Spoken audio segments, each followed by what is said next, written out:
Hi everyone, इस lecture के अंदर हम डिस्कस करेंगे रीजन एंड इलेक्टोरल पॉलिटिक्स। हम देखेंगे कि रीजन और इलेक्टोरल पॉलिटिक्स के बीच में क्या रिलेशनशिप है, किस तरीके से रीजन इलेक्टोरल पॉलिटिक्स को इन्फ्लुएंस करता है, दोनों के बीच में संबंध क्या है। रिलीजन का मतलब क्या होता है? रिलीजन आपको पता है, मज़हब सिंपली, या फिर धर्म जिसको हम कहते हैं, जैसे हिंदुइज्म है, इस्लाम है, क्रिश्चियनिटी है, बुद्धिज़्म है, जैनिज़्म है, सिखिज़्म है, जोरास्ट्रियनिज़्म है, ये सब रिलीजन है। और इलेक्टोरल पॉलिटिक्स क्या होती है? इलेक्टोरल पॉलिटिक्स मतलब किस तरीके से हमारे देश में रिप्रेजेंटेटिव्स को चुना जाता है, किस तरीके से हमारे देश में इलेक्शंस होती हैं, किस तरीके से हमारे देश में अलग अलग पॉलिटिकल पार्टीज़ पावर के लिए compete करती हैं, किस तरीके से वोट हासिल किए जाते हैं, किस तरीके से वोट डाले जाते हैं, उसको हम इलेक्टोरल पॉलिटिक्स कहते हैं। तो दोनों के बीच का संबंध, दोनों के बीच में रिलेशनशिप क्या है और किस तरीके से दोनों का रिलीजन का रोल क्या है इलेक्टोरल पॉलिटिक्स में, वो हम डिस्कस करने की कोशिश करेंगे। सबसे पहले हम रिलीजन और इलेक्टोरल पॉलिटिक्स का एक हिस्टोरिकल बैकग्राउंड देखते हैं। देखो 1909 में ब्रिटिशर्स ने क्या किया, सेपरेट इलेक्टोरेट्स देना स्टार्ट कर दिया रिलीजन के बेस पे। मतलब मज़हब के आधार पे सेपरेट इलेक्टोरेट्स जो हैं वो इंट्रोड्यूस कर दिए और सेपरेट इलेक्टोरेट्स जो है कुछ मज़हब के लोगों को प्रोवाइड कर दिए। सेपरेट इलेक्टोरेट का मतलब क्या होता है कि किसी एक सीट के अंदर, मान लो ये एक कॉन्स्टिट्यूएंसी है, ये एक लोकसभा की सीट है, यहाँ पे सिर्फ और सिर्फ मुस्लिम ही खड़ा हो सकता है, यहाँ पे सिर्फ और सिर्फ मुस्लिम खड़ा हो सकता है। समझ आ गई बात? और यहाँ पे सिर्फ और सिर्फ मुस्लिम ही जीतेगा क्योंकि खड़ा ही मुस्लिम होगा। बाकी भी हिंदूज़ की यहाँ पे पॉपुलेशन हो सकती है, लेकिन यहाँ पे सिर्फ मुस्लिम ही खड़ा होगा। तो इस तरीके से सेपरेट इलेक्टोरेट्स जब ब्रिटिशर्स ने इंट्रोड्यूस किए तो कम्युनल टेंशंस जो थी, पोलराइजेशन यहाँ से ही स्टार्ट हो गई। क्योंकि होता क्या है ना कि जब मज़हब के आधार पर आप रिजर्वेशन किसी को देते हो या फिर सेपरेट इलेक्टोरेट्स अगर आप मज़हब के आधार पर किसी को देते हो, तो इससे क्या होता है कि इससे मज़हब के जो अलग अलग मज़हब हैं उनके बीच में जो है वो एक हेटरनेस या फिर डिवीजन स्टार्ट हो जाती है, नफरत स्टार्ट हो जाती है, बंटवारा स्टार्ट हो जाता है, डिवीजन स्टार्ट हो जाती हैं। तो सेपरेट इलेक्टोरेट्स जो थे जब ब्रिटिशर्स ने इंट्रोड्यूस किए तो इससे क्या हुआ, हिंदू मुस्लिम हो गया, हिंदू वर्सेस मुस्लिम हो गया। और ब्रिटिशर्स का कहीं ना कहीं पर्पस यही था कि हमने हिंदूज और मुस्लिम्स को आपस में लड़ाना है, डिवाइड एंड रूल की पॉलिसी खेलनी है। तो ब्रिटिशर्स ने क्या किया, 1909 में जो है सेपरेट इलेक्टोरेट्स जारी कर दिए मज़हब के आधार पर। और उसमें क्या हुआ कि कम्युनल टेंशंस जो हैं उनकी उन्होंने बीज बो दिए। मतलब हिंदुस्तान के अंदर जो है कम्युनल टेंशन स्टार्ट हो गई।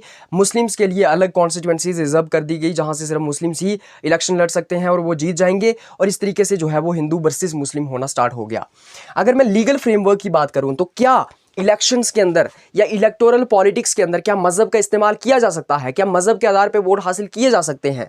क्या मज़हब का इस्तेमाल करके हिंदुस्तान के अंदर वोट हासिल किए जा सकते हैं? क्योंकि जब मैं रिलीजन और इलेक्टोरल पॉलिटिक्स की बात कर रहा हूं तब मैं इस चीज़ की बात कर रहा हूं कि किस तरीके से मज़हब हिंदुस्तान के अंदर इलेक्शंस में इस्तेमाल किया जाता है, किस तरीके से मज़हब हिंदुस्तान में राजनीति के लिए इस्तेमाल किया जाता है, किस तरीके से हिंदुस्तान में मज़हब के आधार पर राजनीति होती है। And you are well aware कि किस तरीके से हमारे देश में मज़हब एक ऐसा इंपॉर्टेंट फैक्टर बन गया है इलेक्शंस के अंदर।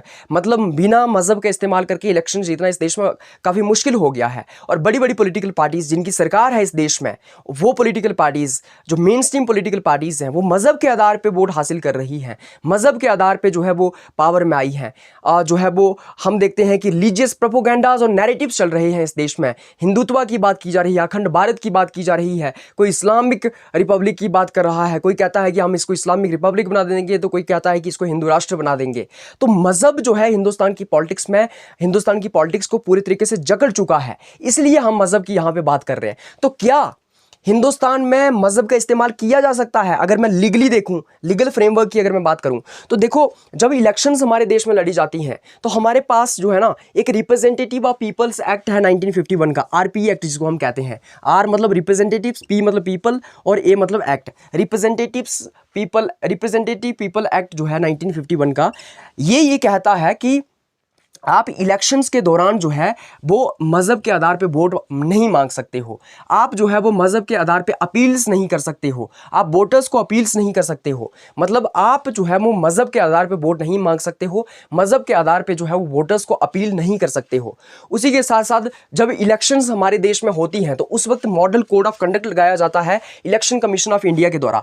ये जो मॉडल कोड ऑफ कंडक्ट है ये भी बैन करता है रिलीजियस अपील्स ड्यूरिंग कैंपेन्स। मतलब जब इलेक्शंस कैंपेन होती हैं इस देश में, जब अलग अलग एमएलए और एमपीज जो है इलेक्शंस की कैंपेन्स करते हैं, तो उस दौरान मॉडल कोड ऑफ कंडक्ट जब लगा होता है तब आप मज़हब के आधार पे जो है वो वोट नहीं मांग सकते हो, मज़हब के आधार पे आप अपील्स नहीं कर सकते हो। लेकिन हमारे हिंदुस्तान के पॉलिटिशियंस तो बहुत जो है शातिर हैं, बहुत इंटेलिजेंट हैं।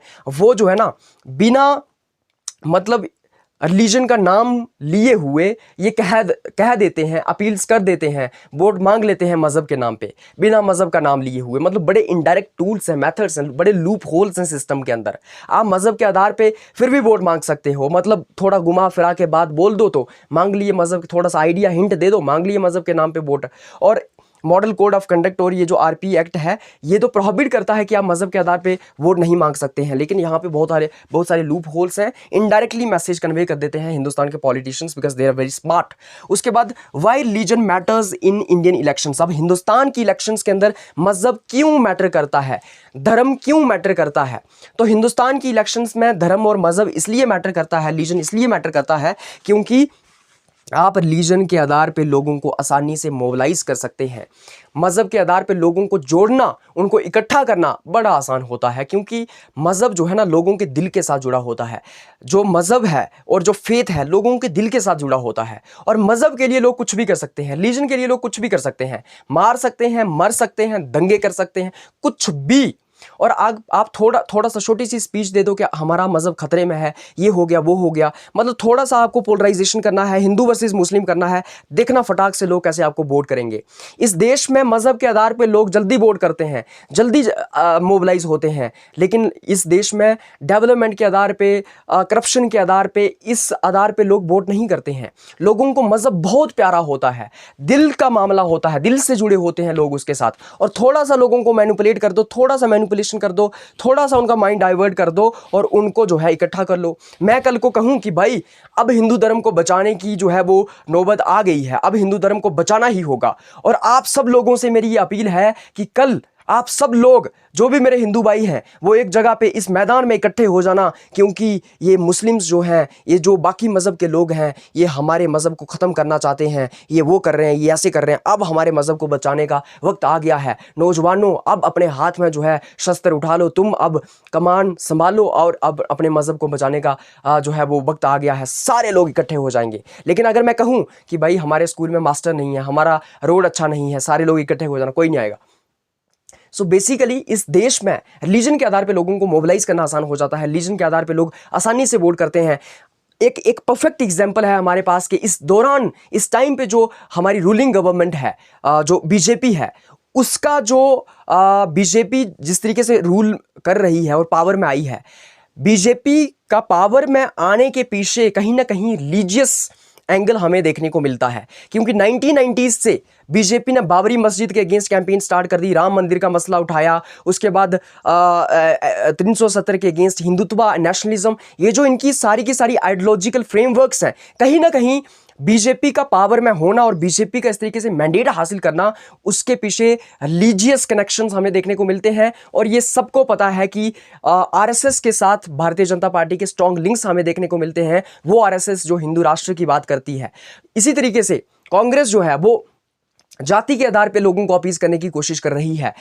ओवैसी की AIMIM है, अज़ुद्दीन ओवैसी की, वो मुस्लिम्स को मैनिपुलेट करने की, उनको मोबिलाइज करने की कोशिश कर रहा है। अगर हम कश्मीर के अंदर बात करें, कश्मीर के अंदर नेशनल कॉन्फ्रेंस की, PDP की हम बात कर लें, वहाँ पे इस्लाम मतलब वो मुस्लिम्स को मोबिलाइज किया जा रहा है मज़हब के आधार पे, तो लोगों को, वोटर्स को मोबिलाइज करना आसान हो जाता है। हिंदू नेशनलिज्म, अब हिंदू नेशनलिज्म जो है वो हमें देखने को मिलता है। जैसे ही बीजेपी का राइज हुआ और RSS और विश्व हिंदू परिषद, मतलब राष्ट्रीय स्वयंसेवक और विश्व हिंदू परिषद जो है, ऐसे जो ऑर्गेनाइजेशंस थे, इन्होंने जो है वो रिलीजियस नैरेटिव्स चलाए। जैसे हिंदुत्व, इन्होंने हिंदुत्व की बात की, इन्होंने जो है हिंदुत्व नेशनलिज्म की बात की, इन्होंने कल्चरल नेशनलिज्म की बात की, इन्होंने हिंदू राष्ट्र की बात की। इस तरीके से जब हिंदू नेशनलिज्म जो है वो राइज कर रहा है हमारे देश में अभी, और हिंदू नेशनलिज्म क्योंकि हमारे देश में राइज कर रहा है, तो इससे बीजेपी जो है वो लोगों को मोबिलाइज कर पा रही है, इससे इलेक्शंस जीत पा रही है भारतीय जनता पार्टी। और भी कई सारी ऐसी पार्टीज हैं जो मजहब के आधार पर इलेक्शन जीत पा रही हैं। तो हिंदू नेशनलिज्म आजकल हमारे देश में प्रिवेल कर रहा है। आप कोई भी टीवी न्यूज़ चैनल की डिबेट सुन ले, वहां पे हिंदू वर्सेस मुस्लिम ही चल रहा है। ये एक क्लियर कट नैरेटिव सेट किया गया है पॉलिटिशियंस के द्वारा। हिंदू और मुस्लिम करके आप देश में पोलराइजेशन करना चाहते हैं, देश में आप लोगों को बांटना चाहते हैं, दो हिस्सों में बांटना चाहते हैं, ताकि एक हिस्सा आपके साथ हो जाए, दूसरा हिस्सा किसी और के साथ हो जाए। लेकिन आपका हिस्सा जो होगा वो मेजॉरिटी वाला हिस्सा होगा, क्योंकि हिंदू इस देश में मेजॉरिटी में है, इसलिए मेजॉरिटी आपके साथ है। माइनॉरिटी आपके साथ नहीं भी हो, मुस्लिम्स आपके साथ नहीं भी हो, चलेगा। उसके बाद माइनॉरिटी एंड रीजनल पॉलिटिक्स। अब माइनॉरिटीज के बेसिस पे पॉलिटिक्स हो रही है, रीजनल पॉलिटिक्स हो रही है। क्या बोलते हैं, रिलीजन के आधार पे पॉलिटिकल पार्टीज बनाई जा रही हैं। जैसे AIMIM की मैं बात करूं, जो ओबीसी की पॉलिटिकल पार्टी है, वो मुस्लिम्स को अपीज करते हैं, मुस्लिम्स उनका वोट बैंक है। शिरोमणि अकाली दल की अगर मैं बात करूं, जो पंजाब में एक पॉलिटिकल पार्टी है, वो सिखों को अपीज कर रहे हैं, सिख उनका वोट बैंक है। मजहब के आधार पर ये पॉलिटिकल पार्टीज बनी हुई हैं। तो इस तरीके से मजहब मैटर करता है हिंदुस्तान की इलेक्शंस के अंदर। उसके बाद इलेक्शन टाइम डेवलपमेंट की अगर मैं बात करूं, तो इलेक्शन टाइम क्या डेवलपमेंट्स हुई हैं, या फिर अगर मैं रीजन और जो हमारा इलेक्टोरल पॉलिटिक्स है उसको लिंक करके देखूं, और मैं देखूं कि इलेक्शन टाइम डेवलपमेंट्स क्या हैं रीजन और इलेक्टोरल पॉलिटिक्स की अगर मैं बात करूं, तो सबसे पहले इलेक्शंस के दौरान जो है वो रिलीजियस अपील्स की जाती हैं, मजहब के आधार पे अपील्स की जाती हैं। पॉलिटिशियंस अपने वोटर्स को कहते हैं कि ask voters to support or to oppose candidates based on religion. अपने वोटर्स को कहते हैं कि इस कैंडिडेट का समर्थन कीजिए क्योंकि ये उस मजहब का है, ये हमारे मजहब का है। इस कैंडिडेट का आप विरोध कीजिए क्योंकि वो उसके मजहब का है, ये फलाने मजहब का है, ये दूसरे मजहब का है। तो मजहब के आधार पे लोगों को कहा जाता है कि इसको क्रिटिसाइज करो, इसको अपोज करो, इसको सपोर्ट करो, इसको अपोज करो, इसको सपोर्ट करो, इसको वोट करो, इसको वोट ना करो, क्योंकि ये हमारे मजहब का है, इसको अपोज, इसको सपोर्ट करो, इसको वोट करो, और ये हमारे मजहब का नहीं है, इसको अपोज करो, इसको वोट ना करो।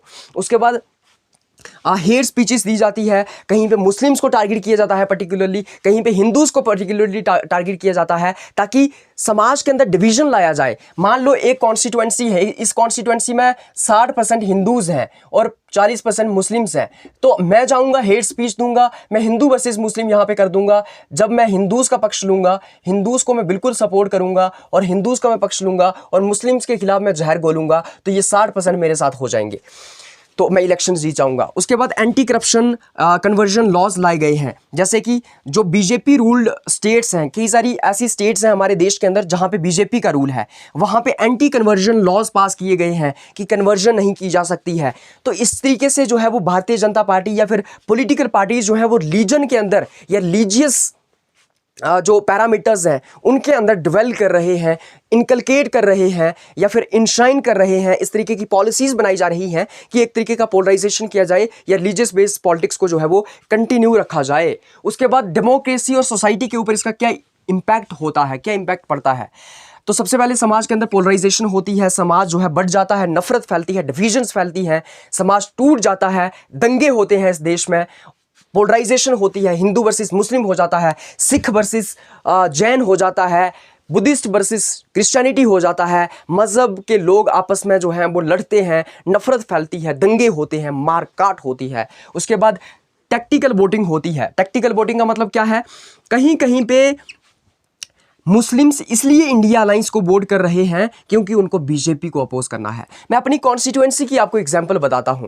हमारी कॉन्स्टिट्यूएंसी में मुस्लिम्स ने इंडिया अलायंस के कैंडिडेट को इसलिए वोट किया क्योंकि वो बीजेपी को पावर में नहीं आना देना चाहते थे, वो बीजेपी को अपोज कर रहे थे।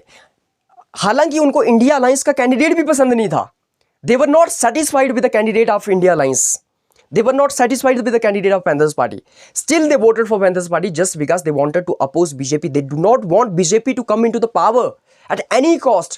They are ready to sacrifice everything. So people are voting against BJP just because they don't want BJP to come into power. Muslims are voting against BJP. They don't want BJP to come into power, even though they do not like the candidate they are voting.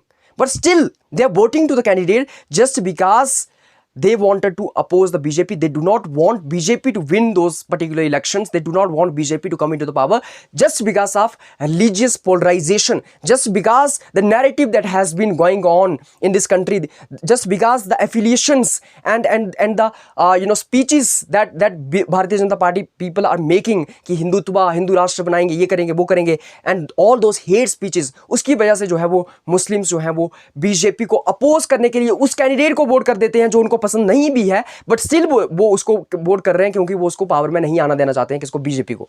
उसके बाद secular ideals versus political reality. अब हमारे देश में पता चलता है कि सेक्युलर आइडियल्स और पॉलिटिकल रियलिटी के बीच में क्या जो है वो अंतर है। सेक्युलर आइडियल्स की इस देश में बात की जाती है। इस देश के कॉन्स्टिट्यूशन की अगर मैं बात करूं सो प्रीएम्बल के अंदर डायरेक्टली ये लिखा गया है कि हमारा देश एक सेक्युलर देश है। हमारे देश का जो कॉन्स्टिट्यूशन का आर्टिकल 25 से लेकर आर्टिकल 28 है, वहां पे क्लियरली ये लिखा गया है कि ये देश सेक्युलर है। मतलब वहां पे इस देश का या इस इंडियन पॉलिटी का सेक्युलर कैरेक्टर जो है वो क्लियरली रिफ्लेक्ट होता है। बट स्टिल अगर मैं पॉलिटिकल रियलिटी की बात करूं, अगर मैं असलियत की बात करूं, तो इस देश में मजहब के आधार पे नफरत, इस देश में मजहब के आधार पे दंगे हो रहे हैं। कुछ मजहब के लोगों को दबोचा जा रहा है, उनके साथ जो है वो ज्यादती की जा रही है। कुछ मजहब के लोगों को जो है उनको ज़्यादा जो है वो बेनिफिट दिए जा रहे हैं, उनको ज़्यादा फेवर किया जा रहा है, और कुछ मजहब के लोगों को ज़्यादा फेवर नहीं किया जा रहा है। तो जो सेक्युलरिज्म है उसको अफेक्ट कर रहा है ये सिस्टम, ये जो रिलीजन है, और रिलीजन का रोल है पॉलिटिक्स के अंदर। और जिस तरीके से मजहब हमारे देश की राजनीति में घुस गया है, उससे हमारे देश का सेक्युलरिज्म खतरे में है, सेक्युलर आइडियल्स हमारे देश के खतरे में है। क्योंकि सेक्युलरिज्म सभी धर्मों को इक्वल रिस्पेक्ट देने की बात करता है। सेक्युलरिज्म कहता है कि सभी धर्म इक्वल हैं, सभी लोग आराम से रहेंगे, प्यार से रहेंगे, मोहब्बत से रहेंगे, किसी के साथ कोई नफरत नहीं होगा। सरकार जो है वो किसी एक रिलीजन को सपोर्ट नहीं करेगी, एक रिलीजन का फेवर नहीं करेगी। सरकार का कोई रिलीजन नहीं होगा, स्टेट का कोई रिलीजन नहीं होगा। बट स्टिल ये हमारे कॉन्स्टिट्यूशन में लिखा गया है। थ्योरेटिकली ये सब है, लेकिन प्रैक्टिकल अगर रियलिटी की मैं बात करूं, अगर असलियत की मैं बात करूं, तो असलियत बहुत अलग है। असलियत में इस देश में कुछ मजहब के लोगों को इसलिए मार दिया जाता है क्योंकि वो उस मजहब से आते हैं, और कुछ मजहब के लोगों को इसलिए फेवर किया जाता है क्योंकि वो उस मजहब से आते हैं जिस मजहब की सरकार बनी हुई है। और जो दूसरे मजहब के लोग हैं उनको दबोचा जाता है, उनके खिलाफ दंगे होते हैं, उनको मार दिया जाता है, कुचल दिया जाता है, रेप्स होते हैं, क्या क्या नहीं होता है। तो इस तरीके से हम डिस्कस करते हैं religion and electoral politics in India. और इसी के साथ हमारा लेक्चर यहाँ पे खत्म हो जाता है। अगर आपको इस लेक्चर का पीडीएफ चाहिए तो आप इस वीडियो की डिस्क्रिप्शन में जा सकते हैं, वहाँ पे टेलीग्राम चैनल का लिंक दिया होगा, वहाँ से आप टेलीग्राम चैनल ज्वाइन कर सकते हैं, आपको पीडीएफ मिल जाएगा। आप सब लोगों का इस लेक्चर को देखने के लिए बहुत बहुत धन्यवाद। Bye bye, take care, have a good day.